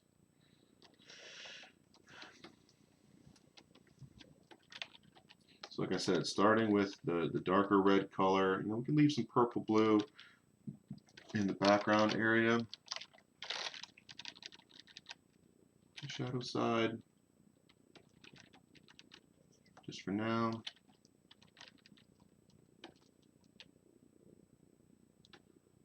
Going up with our color energy. As we get closer to yellow, we have a higher, more energy in our color.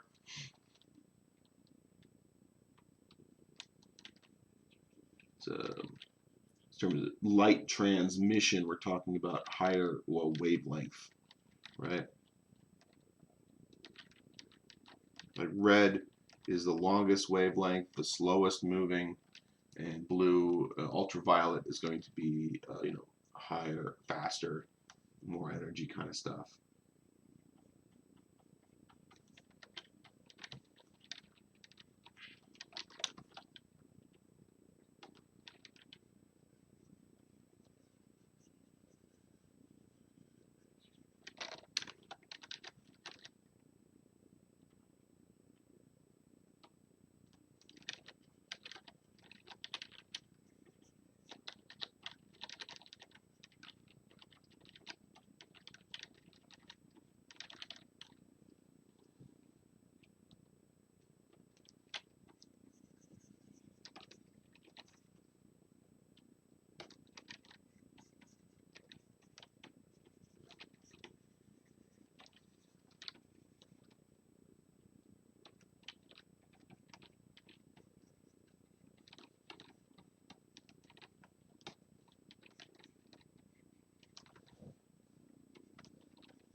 higher energy.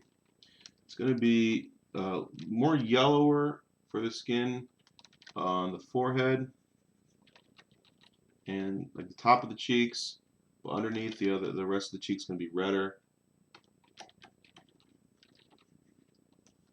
Keep the red kind of pink area of the cheeks and the nose.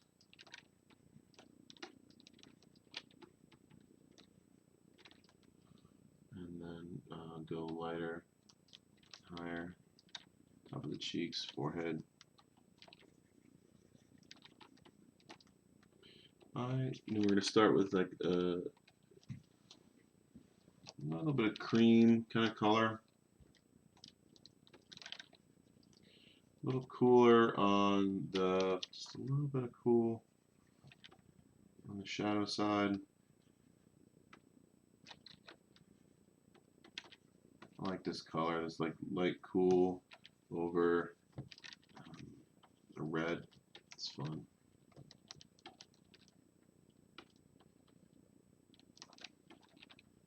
It's nice working digital. You can just go so fast and experiment. Now it doesn't create an awesome object that an actual oil painting does. Like the actual drawing itself doesn't have nearly as much value. But when it comes to learning, I think you can go really, really quick if you're working digital. So we're going to paint over that later. This is a good start, at least. So around the eyes is going to be a little redder too. I'm going to have bring some of that saturation back with the red around the eye. It's pretty good.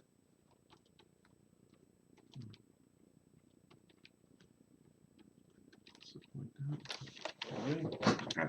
So some of those colors that we've developed, we're going to do the same thing with the rest of the body.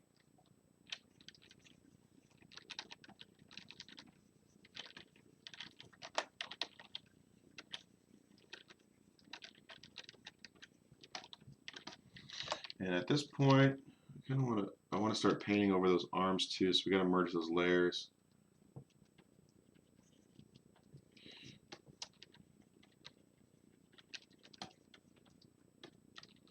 We got some like Viking-ish, reddish kind of chest hair in the middle. Talismans probably made out of some kind of mythic blue stone, maybe green and blue, kind of We Are the World. It's like little Earth, little like mini planet Earth thing. I am a Pictish warrior who fights for all of mankind, all Earthlings. I fight demons from another dimension.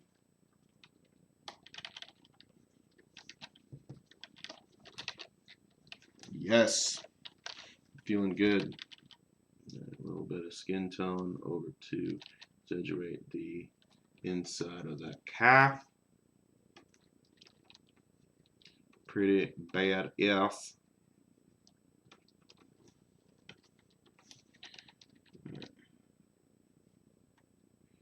I'm curious with the hair, is this pattern an O'Hara clan pattern, or I don't know how these things work. I need to be educated on the kilt business. Dustin, dude, I'm glad you dig this, man. I'll make sure I get this printed out for you guys, and you can have it on your wall or some business. This has been so much fun to do. What am I? Oh, there's a little like gap here and some like fine material there. Let's get that fray. Just a little illusionistic property. Get the fray to be standing above the fold underneath. So I'm just going to darken the area behind. Oh, shows. All right, let's merge the line and the whatever together. Let's hide that. So at this point, the drawing needs to stand on its own. Let's. What if we did something fun with the line? What if we colorized the line? Let's copy that and then overlaid it. See what that did. So I'm going to hide the first layer of the line. Let's Control U, colorize. We're going to lighten the line up. make the line like a brownish color.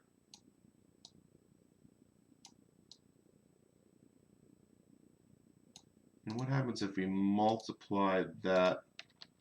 Oh, it screws it up because I painted into the line. Okay.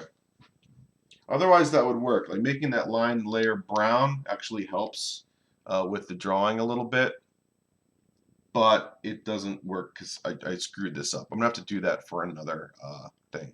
But what I'm seeing is I'm digging that silhouette for that axe halberd thing. I think that's a win there. That looks violent, but also holy and also practical. Like you can do all kinds of stuff with that. All right, so I'm feeling pretty good. We're gonna go back to just we're gonna undo that whole colorize business and go back to what we had. But you can see in Photoshop, you can take your different layers and treat them differently, which is pretty fun. Save this again. We got to have some kind of background. I forgot completely about that.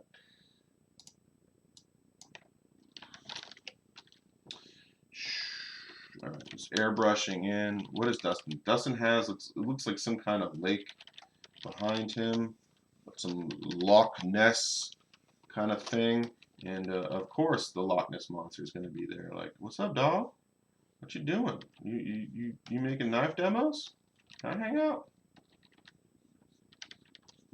Nessie's back there, just like, just thinking, you know, sending love in green. Like, man, that's my boy right there. Wow, look at that stud.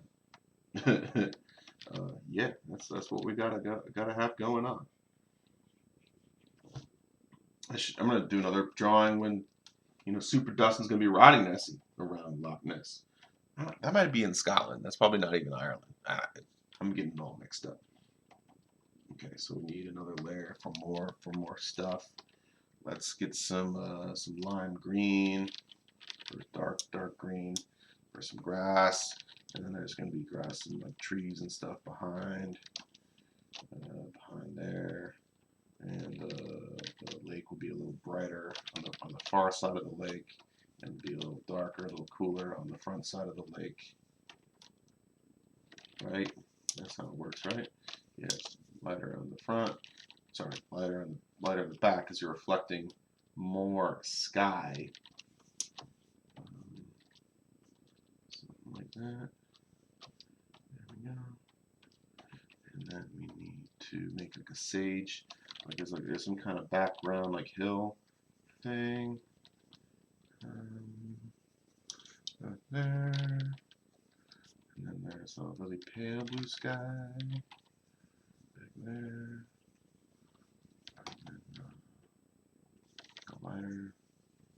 Actually, I want it lighter and then darker. Lighter and then darker, something like that. Something like that. Feels pretty good.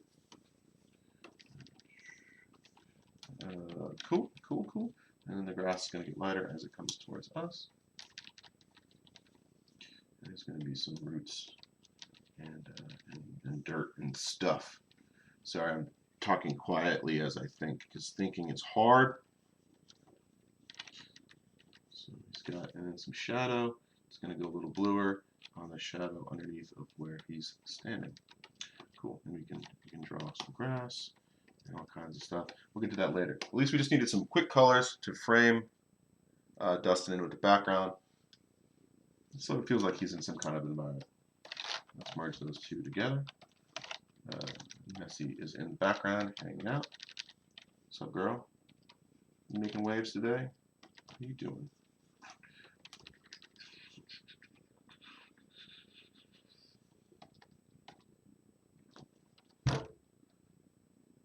Sunshine on my scaly bits makes Nessie happy. Yeah, it's pretty fun.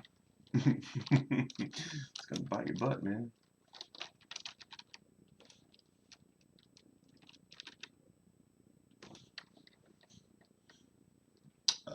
Yeah, could be a Viking long shit back there. Could be all kinds of stuff. Let's keep painting this guy. Paint him up.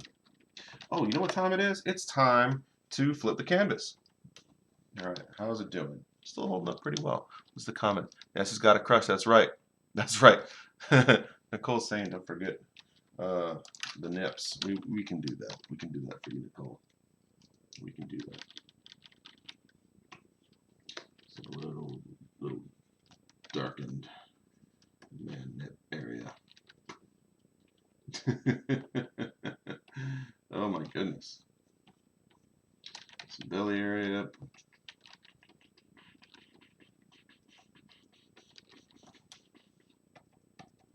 Oh, what I could have done with the line, I didn't think about that till just now, but I could have painted, and I'll do this right now. I'm going to lock the transparency. I'm going to grab that skin tone and kind of overlay. That's not what I want. Just normal. And I can just paint. I can pick a color and then paint on the outside. Just kind of glaze over just the very edge of the thing and then paint over that line.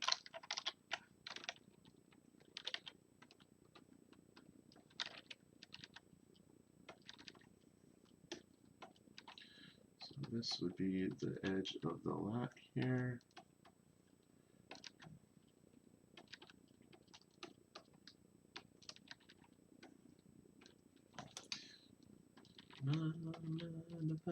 Sky. More saturated in this crease. Something like that, maybe. Silhouette of the arm's a little weird here.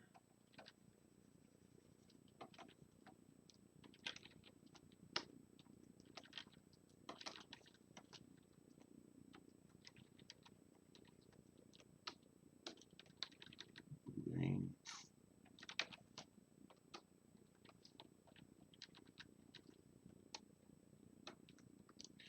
Yellower for most of the arm.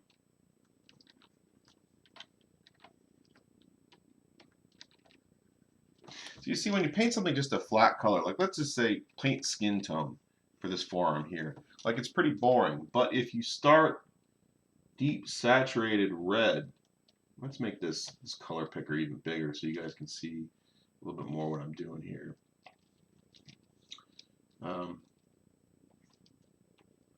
Deep saturated, more red. If you start there and build up from it, it's going to be more interesting.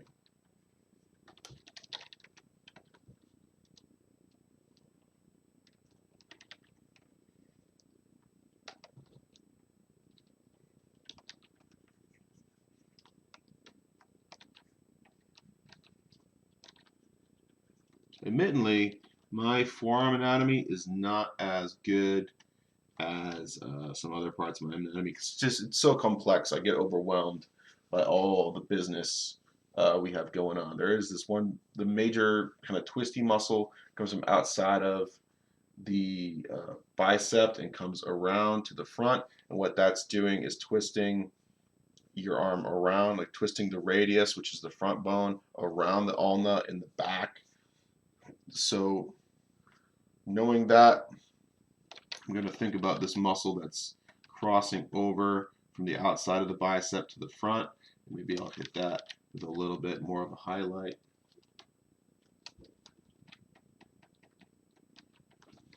That feel cool? That feels cool. Get some of those twisty muscles.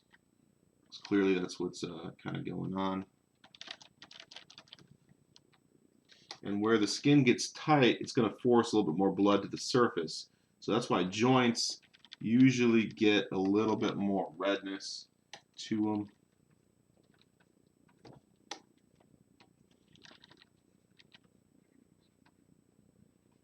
Actually, those. Let's make the fingers kind of coming at us a little bit and then back down. That'll be interesting. That way we can put like some good highlight on that knuckle there.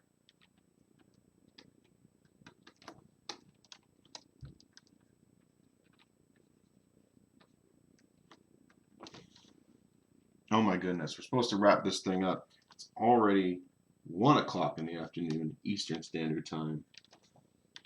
Maybe you're just joining us. Maybe you're just coming in to hang out. This video will be available to watch from the beginning. on Facebook, and I'll try to upload it to YouTube later. Let's see if that works, and then it'll be there forever, forever, forever, forever, ever, forever, ever. I like to add a little bit of a rim light to my subject, just to kind of hit the back and separate it a little bit from the background. And then it gives me a chance to just pop the silhouette a little bit one more time. Boom, boom, boom, boom, boom. Ooh, that front hand's looking skeletal. So let's warm that up. Warm it up. Dark red. Cool. What's the inside arm look like? You got this bigger muscle group kind of along the ulna area. Comes to the inside of the bicep. So this would be a pretty good bulging bit.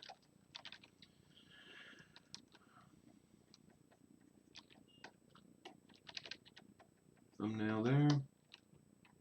Maybe a little bit of redness around the thumbnail, and then a little bit of more red around the joints. Just going to glaze on a little bit more red.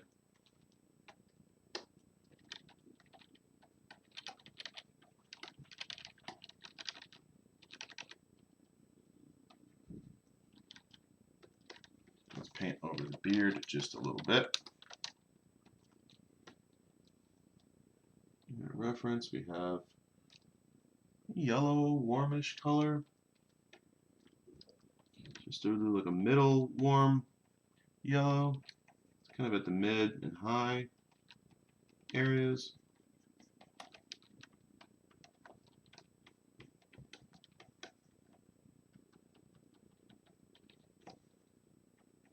Contouring it with the form.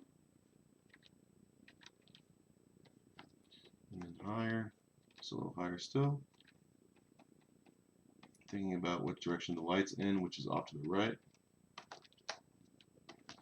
And work a little bit of orange in there too, just for diversity.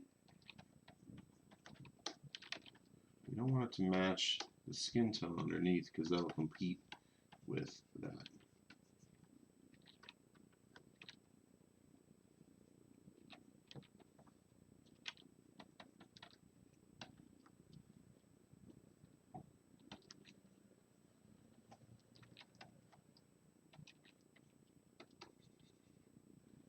Let's get really highlight area here. Let's go white. We're going to go white on the yellow side and just hit that edge.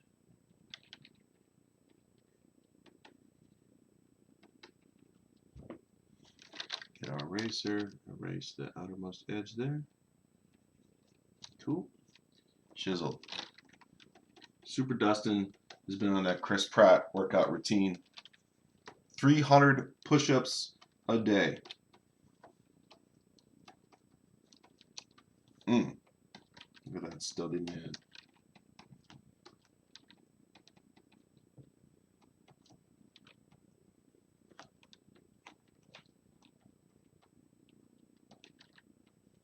Something like that.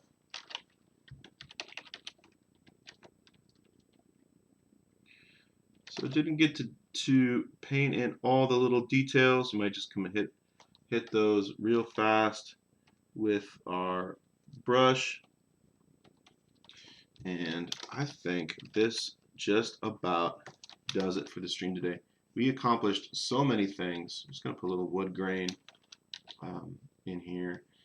Want to acknowledge again Art of Craftsmanship for inspiring me to stream and for inspiring this particular fan art today. Dustin has been a buddy of mine for a long time. One of the first people I met in college. Funny story, how he used to think I was a jerk when he first met me. Because I was the only guy that brought a chair to a outside picnic. 200 people sitting down on the grass, and I'm in a chair because I'm like, I'm paying for this chair. It's my dorm room. I mean, rent's like $3 grand a semester. I'm gonna use this chair outside. Take it outside. Sit down. Survey the landscape here. I want to see all the people from a position of advantage. Still was a jerk move. Come on, Tom. Well, you gotta elevate yourself. Everyone's humbling themselves down here, and you're trying to be all elevated, be all kingly and thronely. Well, today I tell you, I sit above no man or woman or being, just me, just Tom. Been humbled too much. Acknowledgements. Thank these guys. I want to thank all the YouTubers out there and streamers who've inspired me to broadcast and picked up tips and tricks with people along the way. Press Check Consulting, Army veteran guy, and I love his style with how he delivers live broadcasts. It's been who I'm getting a lot of my information on COVID from. Of course, like Joe Rogan doing his comedy and his interviews has inspired me to share conversations and little bits of knowledge with people. Um, Dustin has mutual friend Sean has a YouTube channel he started up doing crafting the life I want is really cool. God, there's just so stinking many. Ivan a Kit Badger, nutandfancy.com. Ian and Carl from ForgottenWeapons.com and InRange TV, Russell there too. On Twitch, Dr. Disrespect, super fun to watch, and comedian Annie Letterman. All really cool, interesting stuff I've been watching a lot of lately. So, art, I think art begets art. If you share and create, then someone else is going to want to share and create too. Just like Dustin started sharing. Dustin and Devin made their YouTube channel and started sharing with the world. And I'm like, I want to do that. That's really cool. I want to participate in this thing. And it's social media and streaming allows community like interaction and engagement with the creative process, unlike the way television did before. Bob Ross, he started it all off with like the art demos. And I don't remember, but there was a lot of these like PBS, like kids shows where they're making art, be it Mr. Rogers or Sesame Street or something that would demonstrate art and crafting to people, things you can do along with at home. But now it's a two-way communication thing. People can comment and stream, make reaction videos. Everyone gets to be a primary source these days of information and sharing and knowledge and stuff, man. It's so cool. It's so cool. This is thread in a little bit of color on the side there. Get that direction. Doing that. Cool. Too much to do to, maybe I'll keep working on this weekend, and then it'll be a nice little gift for my buddy. Let's get a nice little highlight on that pole arm because it's going to be in the foreground. Nice, bright highlight thing.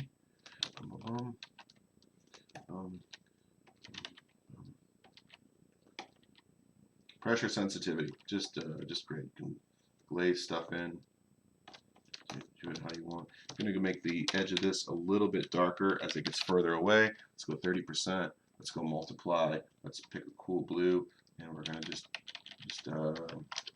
lock the transparency, darken it as it's away from us, just a little bit, just to help with that perspective. Like 10%. There we go. This gives a little bit more volume to it. And on the opposite side, go a little lighter as on the close edge of the blade. Let's go 30%. Let's not multiply. I want screen now. Screen. Boom. Cool. 30%. Neat. And then we want a little bit of thickness on that blade on the back side. Normal. Don't want a lot of transparency. 100%. Grab that. Let's give this some dimensionality. Highlight the inner edge. There we go.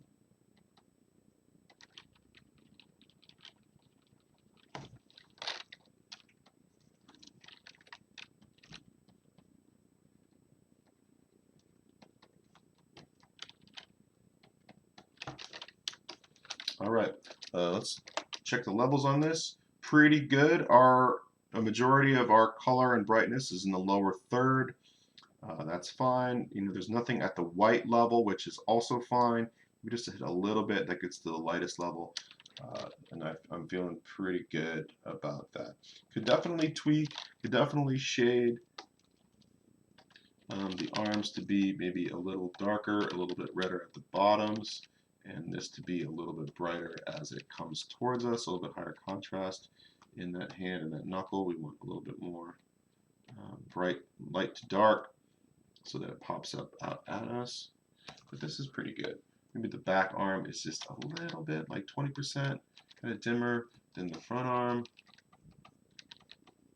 And that those shoulders are going to get the most light, so they need to set screen. So kind of pop that up just a little bit. There we go. Face up just a little bit. There we go. Something like that. Cool. Fan art for Dustin today.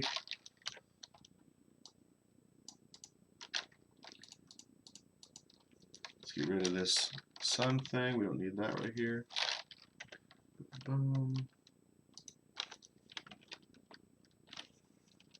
His wonderful family.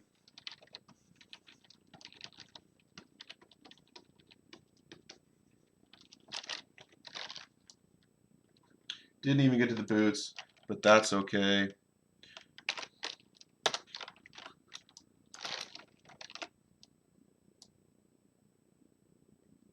Crank that up, make it nice and bright. Righteous. Righteous D. God, goodness gracious, that was fun. What a fun time we had on this Friday. Thank you so much for hanging out with me today. Hope you learned something. Hope you got entertained. Have a great weekend. Practice social distancing, but still say I love you to each and one of your friends and family members that you care about. Take care so much. Thanks again.